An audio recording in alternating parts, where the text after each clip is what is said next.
living challenges that lots of folks can relate to. So, what's your story around talking about housing and rental? Yeah, absolutely. So my name's Claire. No, I've seen Lisa Roberts. I used to live in Toronto.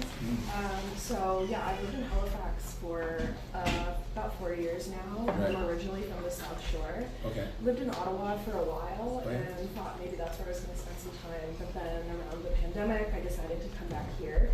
And when I came back, I was really looking to maybe buy a house, maybe get some of those things on the go. But I realized very quickly that it wasn't going to be a reality immediately for me, and so I've been renting for a while now. I also work as a registered Canadian immigration consultant, so many of my clients are newcomers, and I'm always fielding their anxieties as well about the housing situation here, and they absolutely deserve to have affordable housing too, and the future that they've been promised in Canada, they want to see that come to fruition. So because I'll be renting and a lot of my clients are renting for the foreseeable future, we really need a rent control here, and we really need to avoid corporate landlords buying up housing. Yes. So I'm really looking forward to your ideas around that. Oh, thank you. Well, that's exactly what we want to do. Find ways to protect renters, and all of the affordable stuff is actually being bought up by big corporations, and that's making it harder and harder. Yeah, I'm with you. Do you have a story around rental as well? Yeah. I'm Sydney. I use they, she pronouns. I actually owned a house with my ex for about 4 years. Okay. And when we broke up in December, I was looking to rent again, and I could not wrap my head around the prices of rentals. I live in South Shore in like a more rural community, so it's a lot of Airbnbs that become short-term rentals in winter. And a lot of the housing there is super unaffordable on a single income budget. Like coming from owning a house, I just can't understand where it's coming from. And so I guess my concern is like rural housing and how I understand if you're a landlord and that's your job, you need to make an income and make a profit, but people also need to live. Totally, yeah. So, Yeah. There's got to be a way that people can do this without ripping people off. Exactly. Yeah. Thank you. Thanks so much. We're going to keep it moving and chat with some more folks. Okay, thanks so much. Thanks for sharing. Really appreciate that. And it helps because I'm sure other people hearing this will like, that's my story too. So you're giving them a voice too. Thanks.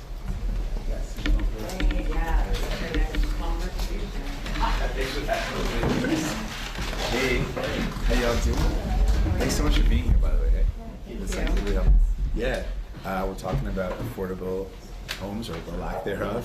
You want to share your story? I feel like you're ready to go. Oh yeah, I'll go first. Okay, go for it. So I'm actually in a more positive situation. I am lower income and I rent a one-bedroom by myself that's very affordable. And I did come into the situation purely by luck. However, if my rental was the current market price, there is no way I would be able to afford it on my own. And I have kind landlords, which I'm very fortunate to have. However, due to this uncertain nature of rentals, I'm still quite anxious about the unknown. If my landlord were to ever sell or something were to happen and I would be rent evicted, and I would have to then, I would have to change my lifestyle completely, as there's no way that I would be able to find another one bedroom for what I'm currently paying. So this looming threat causes myself and a lot of renters anxiety about the fact that our housing could be taken away at any minute. And we would have to change our lifestyle. And that's purely due to the lack of regulations around rentals in Nova Scotia and rent eviction and basically throwing people out with no choice. And I think that really needs to change. I'm excited to see what your thoughts on that are. Yeah, I think you'll be happy here because we're going to really focus in on some solutions to that, because that constant fear and anxiety is no way for people to live. Absolutely. You have to have that sense of security in your own home. Yeah. So And it's we're the trying lack. to give people. Yeah. We're trying to give people that today. Okay, thanks for sharing that. Thank you. Do y'all have stories as well you want to share? So my name's Cole. I recently started my master's here in Halifax. Congratulations. Thank you. When I got in, of course, step 2 is then finding somewhere to live. Fortunately, I did have a little bit of time for that, and I did have a friend who also had the same program. So we spent or about 6 months, like looking at probably 12, 15 plus like listings. Like we were sending them back and forth, honest, like every day, trying to find something that like meet our needs, but also met our budget. More importantly, and in the end, we were very fortunate, but it was a long process trying to find somewhere that There's just not very many options. Exactly. You know, somewhere that was going to be comfortable, feasible. You know, we have to walk everywhere. Right. That stuff. Well, meanwhile, as we're students for the next 2 years, we don't have any opportunity to make income. Because it's a full-time program, so we have to keep that in mind too. Keep that in mind, yeah. And are you somewhere where you feel like you're going to be okay, or does it feel like the rent might go up or you might lose it? It's definitely a concern on the mind, especially with talking with classmates. They're all scared they're going to have to pack up and move in the middle of a busy semester. Put them in morning too. Right. Okay. Thank you for sharing that. Thank you. Yeah. Do you have I do. My name is Laura, and I've lived in Halifax for about 6 years, and I've moved pretty much every year. Really? Because, you know, you're just trying to find better landlords, better situations. I've lived in places where they refuse to change the laundry machines when they're completely broken. Wow. I've lived in places infested with mold, with landlords who are just not kind. And it's terrible that we have to be at the whim of people, you know? I think more regulation on what people can do, these rent caps, will definitely just help support renters. Right. And I think also a big trend that I've seen is in Halifax we see a lot of these luxury condos coming up, and people think, oh, more housing means more accessible, but it's not. It's if they're unaffordable, we can't get to it. There's not enough affordable housing, and they'll sometimes put like a few places to the side that's going to be affordable, but the lineups for that are endless. You know, we need to build the infrastructure, and we also do have the infrastructure. It's not about scarcity. I've had friends who work for these companies who sometimes their jobs on the weekends are going and flushing the toilets and running the sinks because they just sit empty for months. Wow. So we have the ability to make the change. We have the infrastructure. It just needs to be affordable, it needs to be regulated. If I can just get you on that point again, because I totally agree with you. Like if you, in your community where you're living, if a tower went up and it was a whole bunch of luxury condos, how would that help you? It wouldn't. I wouldn't be able to afford it. Like, it would make no difference in my life. Yeah, I always say, like, what's the point of building stuff if you can't afford them? Yeah. Like, it's not really helping fix the problem. Yeah. Okay, I appreciate that. Yeah, thanks so much for being here. Thank you so much. Thanks for sharing your stories. Thank you. Appreciate it. Yeah. Hey, how y'all doing? How are you? Thanks for pulling the chair for me. What's your name? Angus. Angus? Lewis. Nice to meet you both. Tell me your story. Yeah. So I'm from Antigonish, and I started renting in university. When I first moved in, I was paying like $500 a month, which was nice, but I also didn't have much opportunity to make income, and I was going into debt because I was taking student loans to pay my rent and my tuition. Of course. And I noticed right off the bat that there were people who were being priced out of homes because students were able to go into debt to pay rent, and a family can't take a loan to pay rent. As the years went on, my rent was jumping by 8, 10, 15% each year, and my wages were not following that in the summer. And so I kept having to take bigger loans to pay for rent and tuition. Now I moved to the city, and I'm working full time, and my rent is still like over a third of my net income. Right. And I'm wanting to save for my future. I'm wanting to invest in my community and invest in myself. I want to go to a master's eventually, but I find it hard to save for that when my rent is going up faster than my wages, and I feel like I have to sacrifice my future plans for addressing my current financial concerns. Right. Wow. That's a really good way to put it. And it's really bad that that's what's going on, but I think you're capturing what a lot of people are going through, this idea of like, you can't actually plan for the future because you're so struggling with the current right now. Yeah. Well, thanks for sharing that. Absolutely. And then do you have a story around rent as well? Yeah. Yeah, I've lived in Halifax for about 6.5 years, and I've lived in like bigger, more corporate-owned like apartments, as well as smaller-owned landlord apartments. And consistently, it's always been the lower you pay, the more that you give up in terms of like being able to live in a healthy environment. Right. In terms of pest, mold, proper ventilation, like having the essentials of what you need kind of covered in your housing.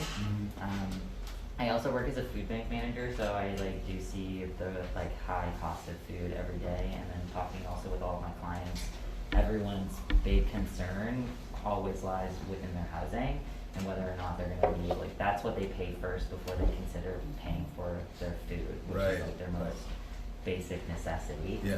So I like can see that in terms of how many people are visiting our food bank every single week. And yeah, it really has impacted the community as well. I see a lot of like mutual aid posts go up a lot more frequently, which is, I think, awesome that we're able to kind of come together and support our community, but I don't think that it's something that should be necessary that we have to do. Right.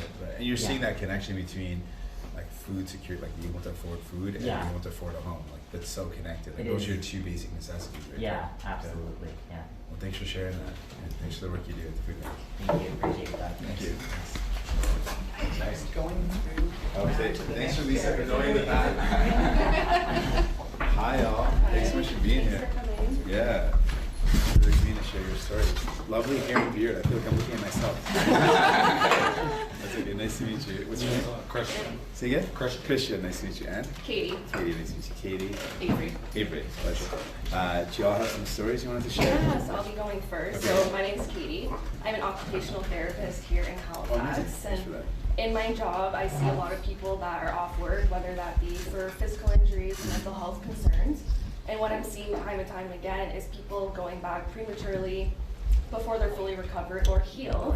Because if not, they're at risk of maybe losing their home or they can't make their rent. And it's really unfortunate that these medically vulnerable people are having to choose between their health and their home.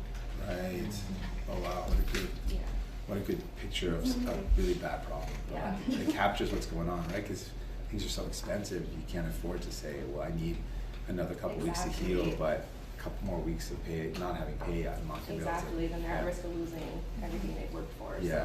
Well, thanks for sharing that. Yeah, I appreciate that. And I'll go next. So my concerns are, I feel like I've been renting in Halifax since 2018, and I feel like specifically since 2020, there's been such a public outcry for more affordable housing. And similarly what Laura said is we keep seeing all these luxury apartments and condos go up. So realistically, it's not helping the people that are fighting for their affordable housing. Like I know currently I'm a cafe manager, and the place that we live in together, like it takes up more than half my income. And so, you know, when you're a kid, you dream of like owning a home with land, and that's not even in my mind anymore, because I just don't see how we can do that when our options are like these super expensive buildings. Yeah, it just doesn't seem like it's even in the books for you right now. Yeah, definitely. I really want to keep that dream alive for you though, so that's like a part of what we're fighting for, so that people can actually, you should be able to afford a home, you should be able to afford to rent a home, if you want to buy one, there should be options for you to be able to afford to buy one as well, so you're going fighting for it, so thanks for sharing. Do you want to share your story as well? Yeah, sure. My name is Christian. I'm originally from the South Shore. So I remember my apartment back home was like very, very, very affordable. And that was only a few years ago. And then I'm currently looking for an apartment now, and it's just ridiculous, the prices that we're looking at. And I think a lot of people echoed some really good points about the infrastructure is there. Like there are apartments that are just sitting empty because of the price, and they can just afford to have them sitting empty like that. And yeah, I think we definitely need something to be done about that. Totally. Thank you for sharing the story. I'm getting a note that I got to keep on. I'm getting a tap on the back. Thank you. Thank you for sharing that, Christian. Thank you for sharing your story. Last table, Jagmeet. Okay. Here we are. Thank you so much for doing this. Hi, Jagmeet. Taryn. Taryn? Nice to meet you. Annie, nice to meet you both. So I'm gonna go I'm supposed first. to bring this along with me. In 2 weeks, I will be finished my third year at Dalhousie University. Congrats. Thank you. And I have seen myself and so many of my peers be just our financial futures are being destroyed for the sin of being young and wanting an education. I moved out of my dad's basement last May. Okay. I'm a performing arts student. That's a lot of hours. Yeah. And so I moved into an apartment closer to Dow. Mm-hmm. And I worked 2 jobs during the summer. I've worked very hard to keep myself out of debt until the business I worked for shut down, and then I started going through some health struggles. I'm sorry. I'm gonna be out of money by the end of the summer. Oh boy. And that's not a rare experience. So many of my peers, the financially independent student, the student that doesn't have a parent sending them money every month, they're in a hole and they don't know how to get out. Right. And older generations will look at us and they will say that Gen Z is lazy or they don't have work ethic. When in reality, if you look at the numbers, a 1-bedroom apartment in this city cost $450 in 1990, whereas today it costs more like $1,400. Yeah, that's really the problem for sure. And it is even terrifying. Tuition. Like when I went to law school, God. it's like it was $8K a year, and now Absolutely. that same school is like $30K a year. Like the salaries did not go up by that much. I'm lucky enough to have worked hard to keep my scholarships, but some people aren't so lucky, and some people are just in so much debt that is going to follow them their entire lives, and it feels like such a hopeless situation, especially today with political awareness. Everything feels so hopeless, so it's really hard to try to keep going. Yeah. Oh boy. Well, I hope today will give you some hope. 'Cause, Oh, like, yes. That's what I want. I want to give people the sense that like things can get better. Like, we're not stuck in this where we are at. We're not stuck here. It's because of choices that got us here. We can make better choices to get out of here. Absolutely. So, well, thank you for sharing your story and for capturing kind of that feeling of hopelessness. Yes. And honestly, it is, and for all the folks who might have said it to you, it is not your fault. The costs today are in a totally different stratosphere than they were. Even when I'm not that old, I don't think. But when I went to university, even then, I think about like how much like groceries were, how much tuition costs, and like it's night and day. Like it's so much harder now. So it's our job now to make it easier for you. So thank you for sharing your story. Do you want to share yours? Sure. So my name's Taryn. I'm a political science and a sustainability student at Dalhousie University. I'm also a renter here in Halifax. My story is less about myself, more about a systemic issue. I think close to the heart of many Haligonians is the growing homeless population, and I think that is really an issue of not having enough affordable housing. Yeah. Having gone out campaigning with various NDP candidates, I have seen that a lot of people, particularly homeless people, find this as a really large issue. The reason that they had become homeless is perchance they lost their jobs. And yeah, some do have health issues, so they're paying for Medicare. And then on top of that, they can't afford their rent. So I think the thing is people don't have enough empathy for these people, because it's not a choice that they ended up out there on the streets. It's a systemic problem of not having affordable housing. That's a good way to put it. And I think that, personally, I'd like to see a change. And I'm really hoping that, and I know that the NDP will make that change. Thank you so much. Yeah, I appreciate that. Just wait for Paul to set up. Okay. We're gonna get to the point of showing you. Give me that. So, thank you for sharing. It's terrible. That's good. In the situation that they kind of here. I have heard that. Oh yeah. I thought it means kind of wanting to be like or like helping. Lovely. Yeah, it's oh my gosh, that sounds very close. Take that tea and salt and it's the same thing. I love that. That's amazing. Very nice to meet you. I just have 2 masters and a lot of student loans. Lost their homes because it wasn't like the rent went higher than their salaries could afford and things like that. I'm gonna get rid of it. Thanks for sharing. Very nice to meet you both. Jagmeet, so stay where you are. Yeah. I'm going to talk here, Yeah. and then I'm going to go that way. Stay seated? You want standing or seated? Seated. For now. For now.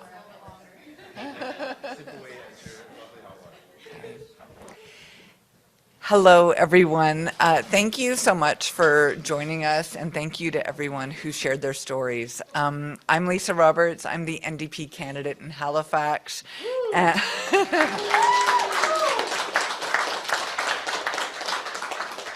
I'd like to begin by acknowledging that we're gathered here together in Chibuktuk in Halifax, which is part of the unceded, unsurrendered territory of the Mi'kmaq, and that the struggle for home and for housing security is very tied to our colonial history and the connection to land, and that the fight for affordable housing has to include respect for Indigenous people and Indigenous rights. We're here because too many people in Canada and too many people in Halifax specifically are being pushed out of their homes. They're being pushed out by skyrocketing rents and rent evictions and the quest for corporate profits. And even when they are housed, they're not feeling secure. They're not feeling safe about what is coming next. Families are working hard, doing everything right, and still being priced out of the communities that they love and ought to be loving and living and growing in. And that's not the kind of country that we want. New Democrats have always fought to make sure people have a safe, affordable place to live. And now we're ready to go even further. And so it's my honor to introduce someone who has been leading that fight every single day, standing up for renters, standing up for families, and standing up for what really matters. Jagmeet Singh, leader of the NDP. Thank you. Appreciate it. Thank you so much. And as Lisa said, thank you so much for sharing your stories for the folks that were here. They shared some really heartbreaking, touching, and moving stories. So thank you for doing that. And I got to say a big thank you to Lisa Roberts for the introduction, but also for her incredible work and for being our candidate. Really proud of you, not just as our candidate, but as our next MP for Halifax.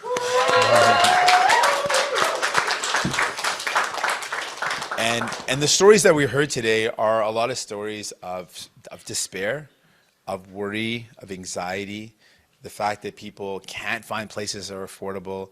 If you're living somewhere that feels like I can kind of get by, you're living in constant fear that you're going to lose that place and there's nowhere else to go. So there's all these worries, all these fears, and what makes it even worse is we've got the chaos coming from Donald Trump and the uncertainty that presents. That what does that mean for my life? What does that mean for my job? How is the trade war going to impact my potential ability to get a job? And what's that going to mean for the cost of living that's already so high? And since I pay so much for my rent, I got so little left over, I'm not going to be able to handle if prices get even higher. There's not much left over. People are talking about how much their rent is costing them, how it takes up sometimes more than half of their income that they're bringing in. And that is wrong. People should be able to have a good place, a decent place that allows them with enough money left over for them to save up, for them to pay the bills, for them to build for the future. And people are like, I can't even think about the future. I'm so caught up in the struggles of right now. And that's something I want to change. And we've heard recently Mark Carney talk about it's going to be difficult times ahead. But in Mark Carney's viewpoint, when he talks about difficult times ahead, who is he talking about? Because I know he's not talking about difficult times for those at the top. He's not talking about difficult times for corporate landlords. He's talking about difficult times for you. He's saying that people, everyday folks, got to tighten their belts, but that those at the top don't have to do anything. I think that is the wrong approach. In this time, the role of government should be to say no. You know, when this storm is hitting us, the storm that Donald Trump represents, these difficult times, government should step up and say, you know what, it's not going to be on the backs of everyday folks. It's not going to be the backs of these young people. We're not going to let that happen.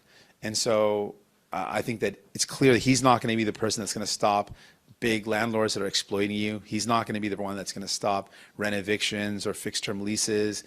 He actually benefited from the housing crisis just as recently as a couple months ago when he was literally the chair of one of the largest corporate landlords that engaged in rent eviction. He's not going to be the person that's going to stop something that he profited off of.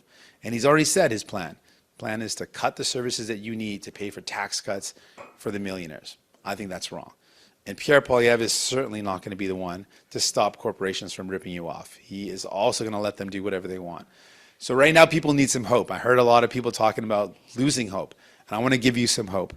Our plan is national rent control. We want to make sure that people actually have protections, that renters are protected. Our plan is to end fixed-term leases. We want to end rent evictions and dem evictions. We want to strengthen tenant unions to be able to negotiate for their tenants with the landlords. We want to end the collusion that's going on where large corporate landlords are colluding to jack up rent. You'll notice that rents go up across the boards.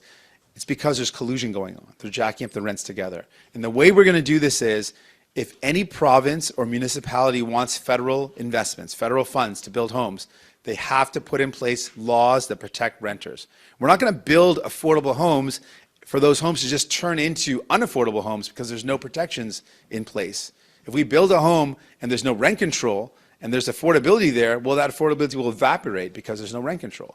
If we build a home that's affordable and there's fixed-term leases, and after a year, the landlord can just jack up the rent, well, then we've not actually solved the problem. So if you want to get federal funding with New Democrats there, we're going to require that federal funding is tied to laws being passed in municipalities and provinces that protect renters, that end fixed-term leases, that end rent evictions and dem evictions, and that put in place rent control. That's our plan for people. That's our plan to put people first.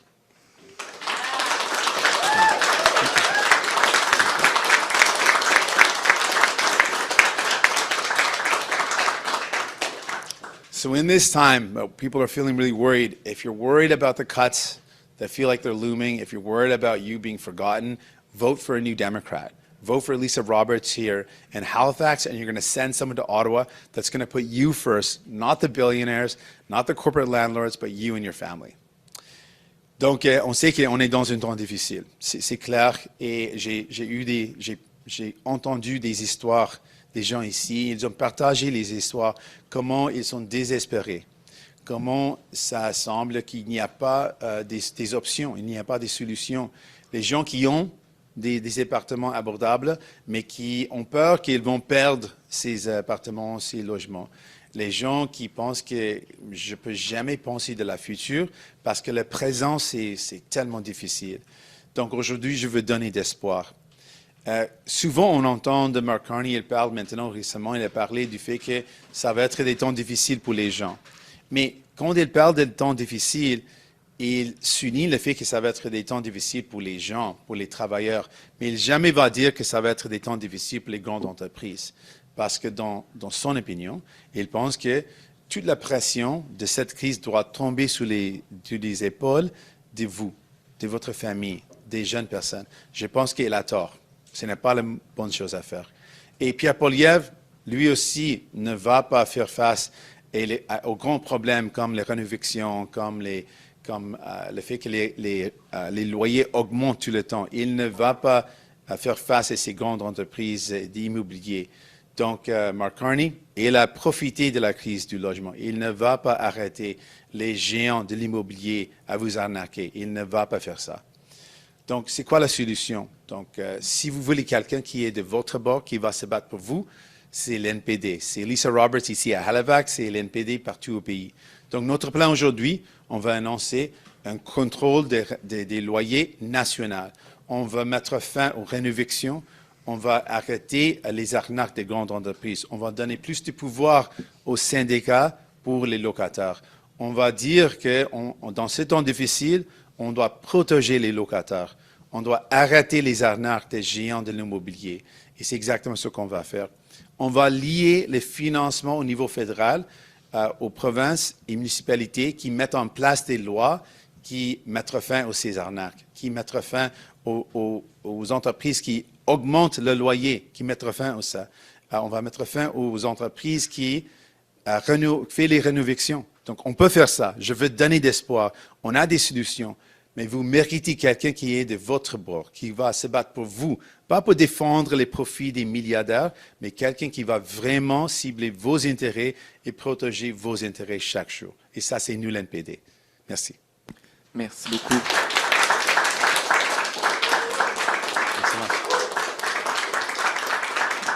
On va maintenant passer à la période de questions des journalistes. Une question et une relance par journaliste.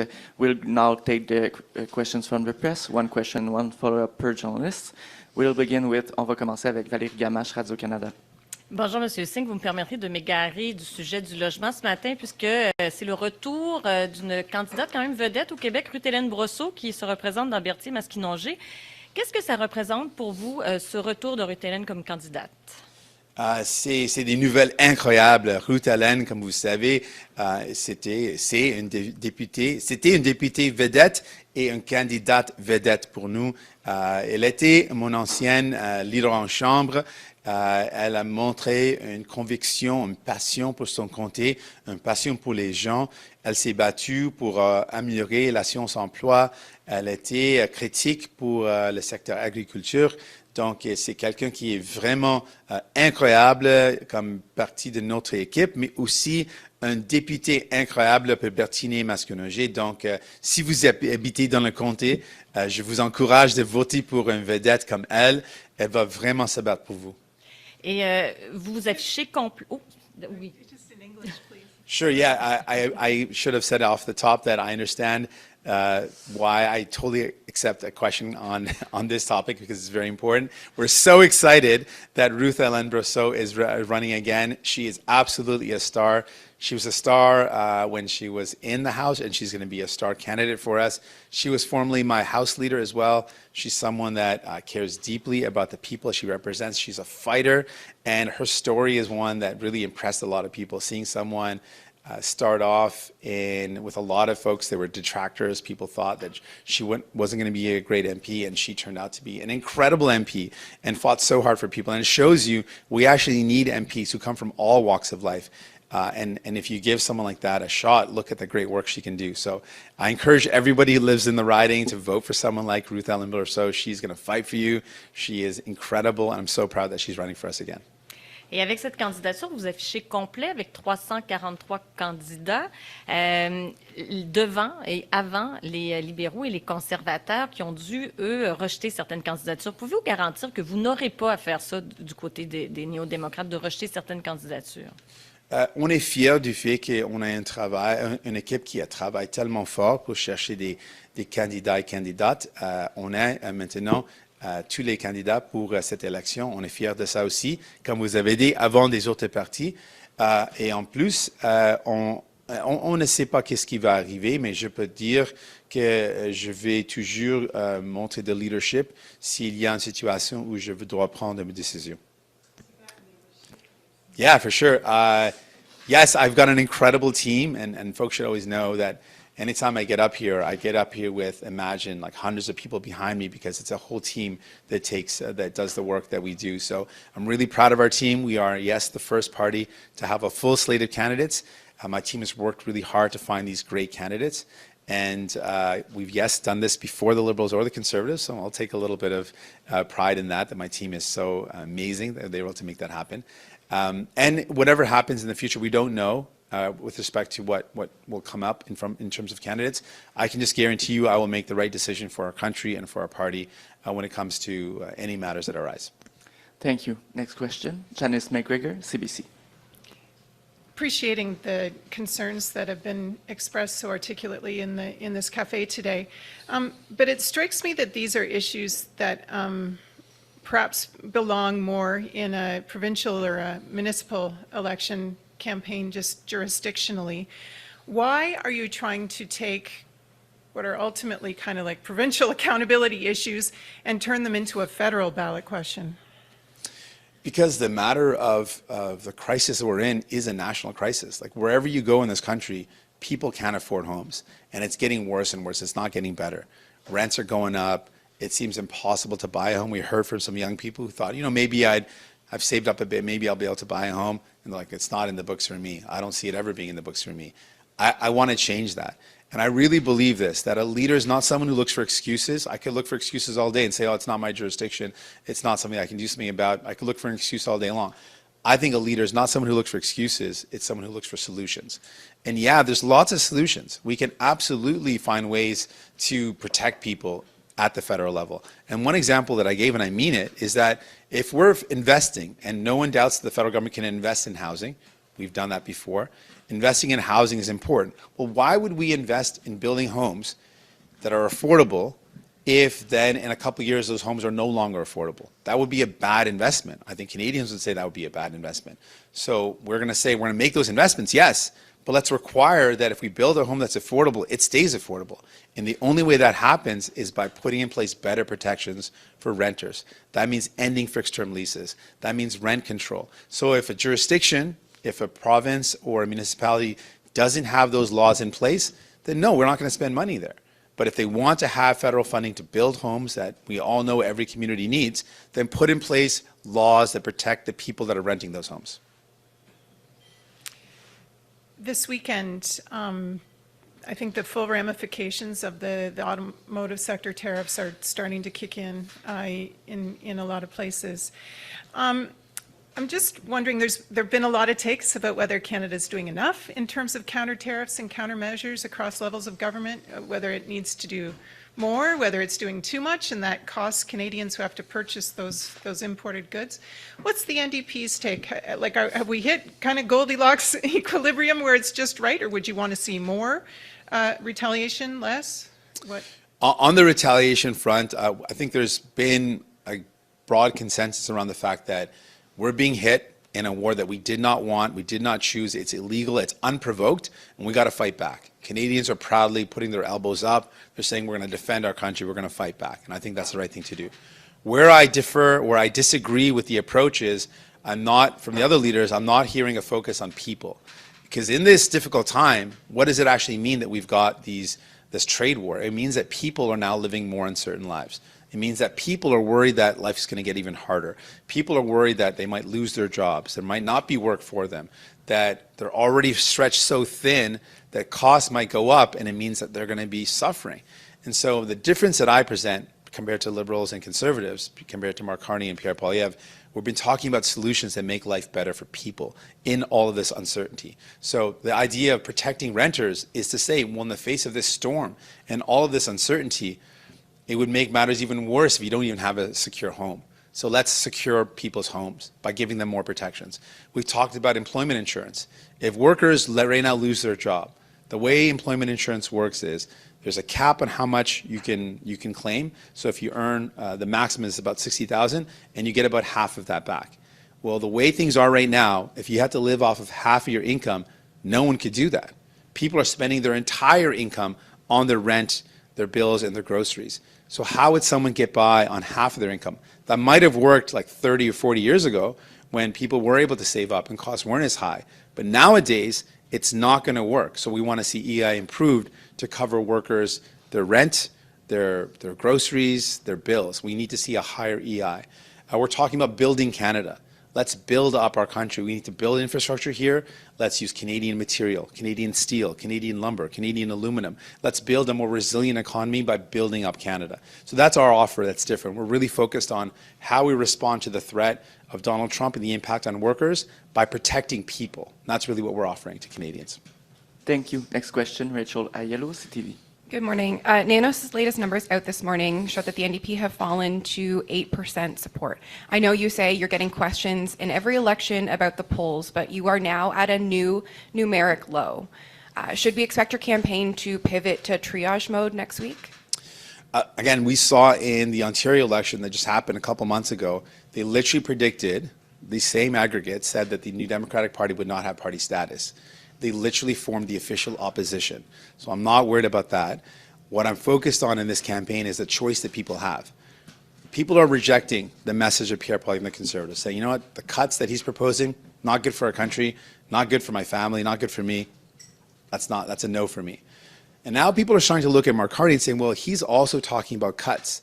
And he's someone that's not going to protect me and my family against the exploitation I'm experiencing as a renter. He's not someone who's going to stand up for me. If you're worried about that, send a New Democrat to fight for you. Vote for Lisa Roberts here in Halifax, and you'll have someone that's going to be on your side.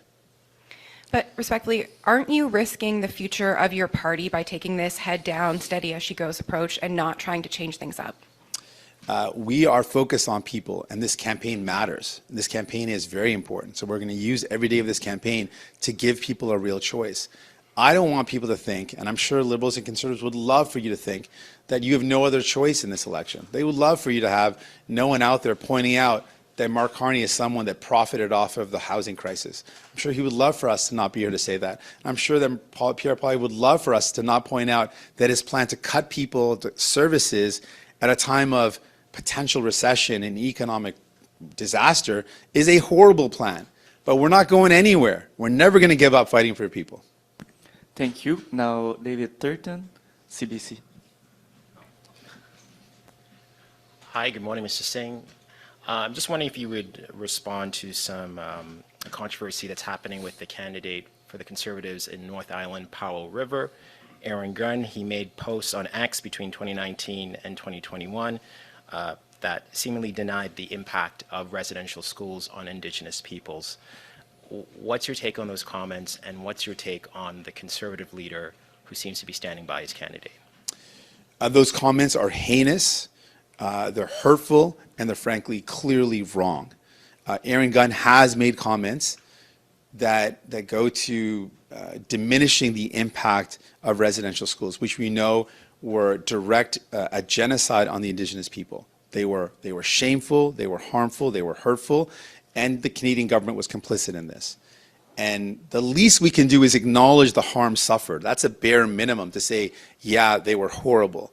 We need to do a lot more to walk the path of reconciliation. We need to actually lift up Indigenous people and walk as partners and allies by ensuring there's clean drinking water, adequate housing, access to healthcare, access to education. There's lots that we need to do. But at a minimum, people should expect that we acknowledge the harm that they suffered. And what Aaron Gunn is doing is diminishing that, and that is absolutely wrong. And the fact that Pierre Poilievre is standing beside a candidate is also wrong. In fact, there's been a number of local mayors and councillors in BC, large organizations that represent Indigenous people, have come out and said that this is wrong, that he should drop the candidate. So my message to Pierre Poilievre is, what you're doing is wrong, drop Aaron Gunn as a candidate. Oui, donc les propos de ce candidat Aaron Gunn sont haineux, sont honteux et il a tort. C'est comment on tort. Il essaie de réduire les impacts des écoles résidentielles et c'est clair que l'impact est horrible. C'est un génocide contre le peuple autochtone. Donc, dans notre avis, ce que Pierre Poilievre doit faire, c'est de jeter cette candidat. Mais ce n'est pas seulement mon propos. Il y a une lettre écrite par des leaders dans la communauté, des conseillères municipales, des maires et des mairesses. On a aussi des organismes qui représentent la communauté autochtone, qui aussi disent, des organismes qui disent qu'il doit jeter cette candidate. Donc, mon message pour Pierre Poilievre, faites la bonne chose et rejetez ce candidat. And just a second question about the announcement of the day on rent control. Your backgrounder says that you will be targeting homes that are built on federally regulated land, but most people in this room who are renters obviously don't live on federally regulated land. And of course, they live on land that's controlled by the provinces, and rent control typically in most places is controlled by the provinces. So maybe help me understand how you can make a promise that the NDP is going to bring in rent control when it's more or less out of your control. Yeah. There's a couple of things going on. We've had a number of announcements on housing. And so one of our announcements on housing was that we would use federal land, which is in every province, every municipality, there's federal land, that we would keep that land owned by the public, and that we would build 100% affordable homes on that land, in contrast to the other parties who both talk about selling off that land and selling it to the highest bidder to build mostly unaffordable homes. I think that's a bad plan. Our plan is to keep that land public, own it by the people, and to build affordable homes on that land. That's separate from today's announcement, which is about whenever we make investments in communities, there's many different funds that we have, the Housing Accelerator Fund, other affordability housing investments that we make, that anytime there's an investment made in a province or a municipality, we are going to require that it be tied to laws being in place that protect the renters. So if investments are going to be made in Halifax, for example, the requirement will be, if you want federal money to build a home, you have to pass laws, municipally and federally, that actually protect renters. We want to see laws that put in place real rent control, laws that end fixed-term leases, laws that end rent eviction and dem eviction. Other municipalities have passed laws that ban rent evictions, we want to see those laws passed in a municipality if they want federal funds. Other provinces have rent control in place. Well, we want to see true rent control with fixed term leases removed if you want federal funds. So it's a condition of funding. When we spend money, we absolutely can have conditions in place. So we're saying we're going to invest in homes, but there's got to be laws in place to ensure that our investments are good investments. If we build and invest in a community, whether it's federal land or not, if we just invest in a community, we want to make sure that those investments continue to benefit people, and that to do that, we need laws that protect renters. Thank you. Now, Mara Forrest, Canadian Press. Yeah, thank you. We're 2 weeks into the campaign now, and I wonder if it seems unrealistic at this point that we will see an NDP government at the end of this campaign.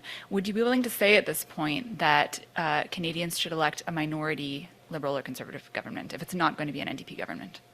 Well, I can tell you from my lived experience, from what I've seen. We were in a minority government, and I can tell you that just 25 New Democrats were able to bring in dental care that has helped millions of Canadians. Literally millions of people have been able to look after their teeth because we fought to bring that in, with just 25 of us. 25 of us brought in pharmacare, and now 3 provinces are going to have free birth control and diabetes medication and devices because we fought for it. Just 25 of us. So imagine what would happen if you elected more of us, sent more of us to Ottawa. If you sent more of us to Ottawa, we could fight for you even more. If you sent me as your Prime Minister, I would be honored to serve.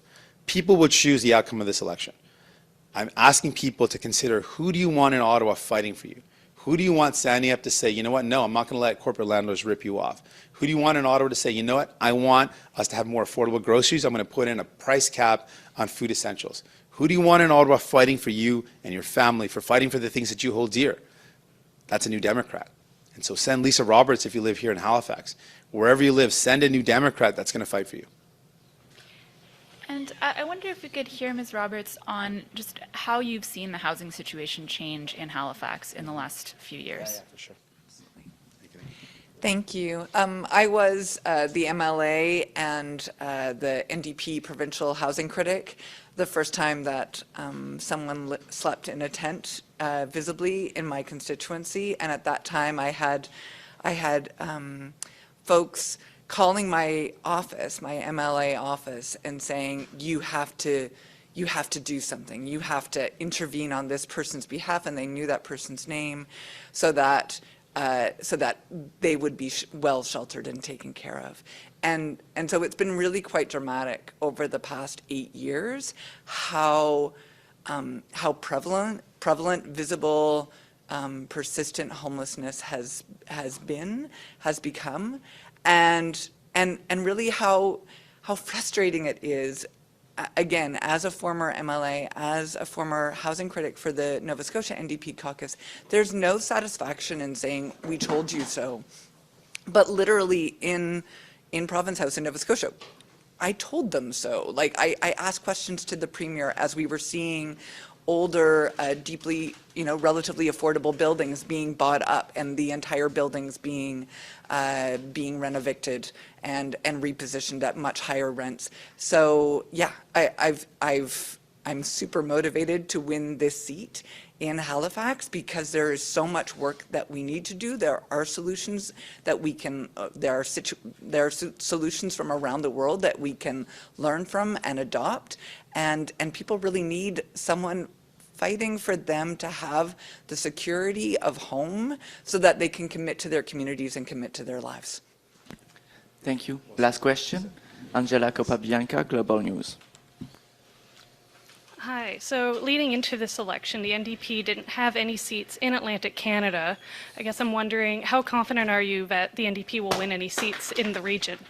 Very confident. I've spoken to lots of folks that remember what it was like to have a New Democrat fighting for them. They remember what it was like having Megan Leslie here in Halifax. And they feel the loss of not having someone that's actually standing up for them, someone that's not actually fighting for them, someone that's bringing kind of the message from Ottawa here instead of taking Halifax's message to Ottawa.